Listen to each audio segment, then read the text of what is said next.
So I am pleased to inform everyone that Seattle has been liberated. The Capitol Hill Autonomous Zone, otherwise known as Chaz, I think they switched their name to CHOP, but I'm told they went back to Chaz, was a failed 4-week Democrat experiment by the radical left, and the results are in. Anarchy is anti-American. Law and order is essential. Peace in our streets will be secured. While the Democrat mayor of Seattle proclaimed that Chaz was to be, quote, the summer of love, in fact, it was not. And other failed Democrat politicians also remained passive or even silent in the face of anarchy. But while that happened, President Trump set the tone. Law and order must prevail to preserve peace in our streets. The president is not the Democrat governor of the state of Washington. The president is not the Democrat mayor of Seattle, but nevertheless, the president must lead by example and be prepared to act in the face of failed Democrat leadership, which is what we saw in Democrat Seattle and Democrat Wisconsin. President Trump has always stood on the side of law and order, and we are pleased to report that law and order has prevailed and Seattle has been liberated from the anarchist. In President Trump's America, autonomous zones will have no sanctuary. The BAZ, B-H-A-Z, which stood for the Black House Autonomous Zone across from the White House, was swiftly dismantled. 100 anarchists were arrested for rioting and destruction of federal property here in D.C. I believe that number is now above 300. 4 men have been charged in federal court for attempting to tear down the statue of Andrew Jackson in Lafayette Square, and there are 200 open domestic terrorism investigations. You contrast the president's vision of law and order to that of the failed Chaz experiment and anarchy. And here's what you find in the failed Democrat experiment that took place out in Seattle. The Seattle Times said the shooting at Seattle's CHOP protest tragically killed a 16-year-old boy, leaving a 14-year-old seriously injured. That's what happens in an autonomous zone. The police chief, Carmen Best, who did a marvelous job winding down the CHOP zone, noted that CHOP has become lawless and brutal and enough is enough, and she took action. According to reports, quote, police also investigated several vehicles circling the CHOP zone with people inside carrying firearms and wearing body armor. This was no, quote, summer of love, as the Democrat mayor in Seattle said. And President Trump compelled action. He has said, take back your city now. If you don't do it, I will. He has said this is not a game. These ugly anarchists must be stopped immediately, move fast. And finally, the Democrat mayor in Seattle, who was long delayed, finally gave the order to dismantle the Chaz, and it was an admission. It was an admission that President Trump's vision is right, that anarchy is wrong, and that law and order bring peace. And with that, I'll take questions. Kristen. Kayleigh, thank you so much. National Security Advisor Robert O'Brien said that the intelligence about the alleged Russia plot was being taken so seriously that U.S. allies were alerted and that it could impact military tactics. So how is that a hoax? Well, as I mentioned yesterday, what happens when any intelligence comes in unverified, if there is any way that it could affect American troops or allies, it is immediately communicated on the ground to ensure that troops and commanders and generals can make the best decisions, tactically speaking. So that's the way it's done. But what I would say is at the same time, until there's a strategic decision for the president to make, until it is verified, it is not briefed up to the president of the United States. That's how intelligence works. Is he angry or frustrated or upset about the fact that he was not in the loop on this when members of Congress were briefed and U.S. allies were briefed? No, the president believes that and has great faith in Ambassador O'Brien and the others who made the decision that this shouldn't be risen to his desk. It was a career CIA officer with more than 30 years tenure who made the decision not to brief it up, and the National Security Advisor agreed with that decision. She's an excellent officer and does great work, and made the decision not to brief it up. It was the right decision to make, and at this moment, as I speak to you, it is still unverified. And Kayleigh, just to follow very quickly, I've heard you and Robert O'Brien and others express real outrage about the leaks. is there outrage about what the intelligence community is investigating, which is the possibility of these Russian bounties targeting U.S. troops? Make no mistake that this administration has acted tough on Russia, always makes the decision that's in the best interest of protecting our troops, like killing General Soleimani, who killed 600 American troops, maimed thousands others, and al-Baghdadi. We always act in the best interest of our troops, but this is unverified still at this very moment. John. Kayleigh, why is the president calling Black Lives Matter a symbol of hate? Well, what the president was noting is that that symbol, when you look at some of the things that have been chanted by Black Lives Matter, like pigs in a blanket, fry 'em like bacon, that's not an acceptable phrase to paint on our streets. Look, he agrees that all Black Lives Matter, including that of Officer David Dorn, Patrick Underwood, 2 officers whose lives were tragically taken amid these riots. All Black lives do matter. He agrees with that sentiment. But what he doesn't agree with is an organization that chants pigs in a blanket, fry 'em like bacon about our police officers, our valiant heroes who are out on the street protecting us each and every day. Americans of all races have protested in all 50 states around that phrase, Black Lives Matter, and the president is here calling it a symbol of hate? He's talking about the organization. I would note to you that the Greater New York BLM president has said if this country doesn't give us what we want, that we will burn down the system, and I could be speaking literally. I'd call that a pretty hateful statement. But Kayleigh, Yes, he's not Ben. talking about the organization in his tweet. He says Yes, the words. Ben. He says the words. Which, Black Lives what's Matter. the name of the organization again? Black Lives Matter. There you go. You That- just those are answered the- my those are the question. words that are Go ahead, going Ben. on with that. Question on coronavirus. Earlier today, the president said, I think that at some point that's going to sort of just disappear, I hope. Is hoping that it will disappear the president's strategy at this point? No, the president's confident that it'll disappear. He's confident that he's put together a revolutionary, first-class team that is going to break through bureaucracy and get us a vaccine. He's confident that that will lead us to a place where we won't have COVID on our hands. And in fact, there was very pleasing news today from Pfizer and BioNTech that showed positive results for their vaccines. Dr. Fauci says that we're heading toward 100,000 cases per day. But so why does the president have evidence that it would just disappear? Well, he distinguished between a vaccine and it just disappearing. One thing I would note with regard to cases, we're aware that there are embers in the country. We're aware that there are places with rising cases, and that's why Dr. Birx is on the ground and others. We're continually assessing that. But one thing I would note is just that when you do test more people, you do identify more cases, and that is rapidly ongoing. We're testing more than 500,000 a day. To give you an example, on April 6th, really the height of the pandemic, we were doing 151,525 tests. One day, Thursday is the number that I have here. We conducted 637,587 tests. So when you have more than a 5-fold increase in tests, you have a greater identification of Do you cases. consider what's happening in Florida, in Texas, Arizona as embers? I would say that we see rising cases, we see embers around the country. We always knew that would come with reopening, but those who are identifying as positive cases do tend to be younger individuals, as the Vice President noted, and I think the increase in testing is part of the contribution to what we're seeing. Yes? Today, Mayor Bowser said her office has communicated with the Department of Interior about the 4th of July celebration, and it's not, in her mind, in keeping with CDC guidelines, as well as DC Department of Health guidelines. The White House has said over and over again we should look to our local authorities for how we should act. Should the administration be following the local guidelines in The this? president has said that we should follow our local authorities with masks, so that's the decision that he encourages people to follow those authorities. The CDC guidelines, I'd also note, say recommended but not required, and we are very much looking forward to the 4th of July celebration. Yes. Are you preparing some options for the president to consider for retaliation against Russia should this intelligence prove to be true? And I won't get ahead of the president on action. I also won't get ahead of the intelligence, which at this moment is unverified. Does the president want this intelligence to be corroborated or not? Or what has he told his advisors on this front?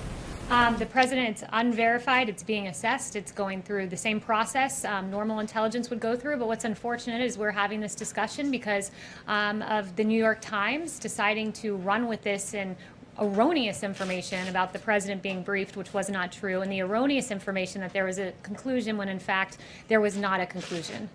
Jen? Yes, Kayleigh, can you confirm that the CIA director and the NSA director will brief the Congressional Gang of 8 tomorrow about the Russia bounties? Yes, that is the plan. Two of them. Anyone else that will be briefing the candidate? I'm not entirely sure who else will be in that briefing. Say, does the president generally have confidence in the intelligence community's findings and conclusions about Russia? Yes, he does have confidence, and he's many times acted on verified intelligence, and there's times he's decided that it's in our strategic interest not to act. I'd give you the example of Soleimani and al-Baghdadi, and then the example of Iran shooting down, when Iran engaged in actions and the president said it's not time to engage because shooting down an entity is not the same as losing loss of civilian lives. Yes. Thank you, Kayleigh. Shooting down a drone, excuse me. Yes. The president has come under criticism this week for statements that he has made that his detractors say are dog whistles to a certain segment of his base that he is trying to gin up for re-election. Those include comments like Kung Flu, our heritage, while talking about Confederate statues. And most recently, they include the video that I know you discussed in here the other day, but the video of a supporter of his using the term white power. So why hasn't the president denounced that video and called that a hateful statement? The president took down that video. That deletion speaks strongly, and what I would note, the president has repeatedly condemned hate. August of 2019, in one voice, our nation must condemn racism, bigotry, and white supremacy. These sinister ideologies must be defeated. Hate has no place in America. In April 2019, we have no tolerance for those who disrupt this peace, and we condemn all hate and violence, especially in our places of worship. August 2018, I condemn all types of racism. He's repeatedly done this. That specific video and said that that is hateful language that was used in it. He deleted it. The deletion speaks for itself. His repeated condemnations of hate speak for themselves, and this is a president who's repeatedly condemned hate and repeatedly encouraged for us all to come together. Yes. Thank you, Kayleigh. Did the president meet today with Senate Republican leader McConnell about the future recovery aid package? And is there any sort of agreement on additional unemployment insurance or stimulus payments? Yeah, so I have no announcements with regard to his meetings, but what I would say is he did mention that in a phase 4 he would be open to direct payments on the point of unemployment insurance. One thing that he's concerned about is he does not want to see an incentive not to work, and enhanced unemployment benefits that Senator Schumer has suggested would be an incentive for people not to get back to work, and he wants to encourage people to get back to work. And at the same time, he's mentioned a payroll tax holiday, a big one for our workers that helps those who are on the lowest end of the payroll, would help the Americans who need it most. So those are some things he's talked about for phase 4. You used the word embers to describe the coronavirus, but yesterday another all-time record of 47,000 cases, and 4 times this week a new record. Why do you use the word embers when many people would say it's more like a wildfire? So I use the word embers because that is what the president has acknowledged that would happen around the country. You would see spikes across the country. He said at times you would see a fire across the country, embers, fires. But at the same time, I would note the increase in cases, or the increase in testing, 6-fold increase in testing. You identify more cases. I'd also note that Secretary Azar said that we've seen nationwide that fatalities at a 2-month low. So this is a different situation when those who are testing positive are younger. We have increased tests. We're aware where there are surges. It's why Dr. Birx is on the ground. But we believe we are equipped to handle what we see on the horizon. The president made a conscious decision to talk less about the virus. I think in his town hall with Sean Hannity, someone measured it was only 3 minutes that he discussed it. He tweets about it far less often than he used to. The president is not focused on talking, he's focused on action, and his administration has taken historic action with regard to the coronavirus. We have an excess amount of PPE, surge, we have a huge amount of ventilators in the stockpile, things that could never be done, we were told, have been done under this administration, testing more than 600,000 a day. This president has done a historic job with regard to the coronavirus. Louise. Thank you. President yesterday tweeted that he's angry against China. There's anger against China in India also. So India has banned 59 apps from China, including TikTok. How does the president knows about it, and what are his views on this? So with regard to India and China, we're closely monitoring the situation. He is as well. Both India and China have expressed a desire to de-escalate, and we support a peaceful resolution of the current situation. And he said that China's aggressive stance along the India-China border fits with a larger pattern of Chinese aggression in other parts of the world, and these actions only confirm the true nature of the Chinese Communist Party. TikTok, India banning the TikTok app. No announcements on that. I would just point you to what Secretary Pompeo said earlier. Yeah. Yes. When can we expect the president to weigh in on Israel's plan to annex parts of the West Bank and the Jordan Valley? And how much does this delay perhaps have to do with the concern about setting evangelicals here in the United States, who, of course, are a really important part of the president's base in the election effort? Yeah, so I've not spoken to him about that specific issue, but he's a great supporter of Israel, and I would just leave it at that. But Kayleigh says that there could be something this week, so I'm just wondering what the delay is, and maybe you could weigh in on, there are concerns this could be the final nail in the coffin on a Palestinian state. Like, what is the president thinking about that? So no announcements on that front, and I won't get ahead of him on anything that would happen this week or beyond. Yes. The president has said in this room that he wants to meet the Taliban leadership. Now that world leaders are coming here again, is that on the cards? Is that going to happen soon? Is there a timetable? So again, I won't get ahead of the president on that. What the president wants is to see our troops come home from Afghanistan. He has been on the record being against keeping a sustained presence in Afghanistan. He does not believe in foreign adventurism and wars that drag on. He believes the ultimate way to secure our troops is to bring them home. Have the report of the Russian bounties for Taliban fighters affected that calculus? That's unverified intelligence that's currently being assessed. Yamish? Hi, thanks, Kayleigh. The first question I have is two questions. The first is, on Monday, the president went after stripping racist names on buildings. On Tuesday, he went after a rule to combat racial segregation. And then today, he said that he described the words Black Lives Matter as a symbol of hate. Why is he digging in on race in this way? So first, I mean, if you're saying that the fact that he does not want to rename our bases, if you're considering that racist, then apparently 56% of America is as well, because 56% of America is against changing the name of U.S. military bases. He believes that our young men and women who left these bases overseas, many of whom lost their lives, and the last thing they saw was being on one of these military bases, that they should not be told that the base that they trained in, the last place they saw on American soil, was a racist institution, and that's a proposition the vast majority of America agrees with. Including him saying that the words Black Lives Matter, as we've noted, has been chanted in 50 states. Why is he saying that that's a symbol of hate, on top of all the other things that he's done, just this week alone in terms of race? Well, is pigs in a blanket frying like bacon racist? I mean, is that hateful? That is a hateful thing to say, I would argue. I would think the vast majority of America would agree with that, too. I think the vast majority of America would think it's hateful to say that we will burn down the system, and I could be speaking literally. I think the vast majority of America would agree with him yet again that holding up a severed pig's head is unacceptable. You're not going to engage on that. I have a second question. I did engage on that. The second question I engaged on that, Yamish, and I said we agree. All Black Lives Matter with that sentiment, but we will not stand with an organization that exhibits that kind of hate against our police officers. What does the president have to say to military service, the families of service members who are really afraid that their loved ones might have been killed in connection to this Russia bounty? There are families already saying, we want the United States and federal government to call us and settle us up. Kristen had an interview with the father saying that just this week. What is this president's message to the military families in this country? So that it's unverified intelligence. It's continually being assessed, and the Department of Defense has said they do not know of any Americans that have been killed in relation to this unverified intelligence that's currently being assessed. Yes, Janelle? Thank you, Kayleigh. The president has stated in the past that he will not tolerate defunding police, and he said this multiple times.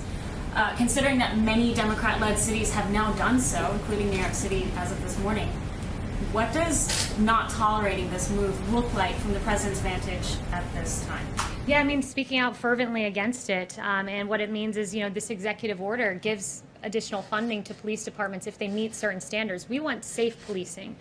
We want to make sure that police officers are trained to de-escalate. That's why there is this supplementary funding in the EO that incentivizes and rewards police departments that train their officers in de-escalation, that get rid of chokeholds except when there's an incident of lethal force. But look, he stands firmly with America yet again on this, with 64% of opposing defunding the police. That's a huge number. 57%, and according to another HuffPo YouGov poll, stand against it. And look, where America stands is here, where we're at a place where 64% of the nation are concerned that the growing criticism of America's police will lead to a shortage of police officers. That will harm all Americans. It's an untenable principle, and it's unacceptable when you have people like Representative Ocasio-Cortez really suggesting where the Democrat Party stands today, because taking $1 billion away from NYPD police officers wasn't enough for her. She wants to take it all away. She doesn't want police officers, and that's a really unacceptable proposition.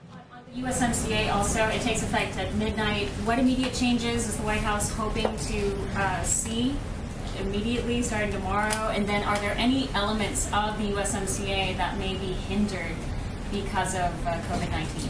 Now, the USMCA, today, that goes into effect. It's a huge deal. For years, for decades, NAFTA wreaked havoc on American society, closing our factories, hemorrhaging American manufacturing jobs. And the USMCA is a massive win. It will create 176,000 jobs, add $68 billion to the U.S. economy.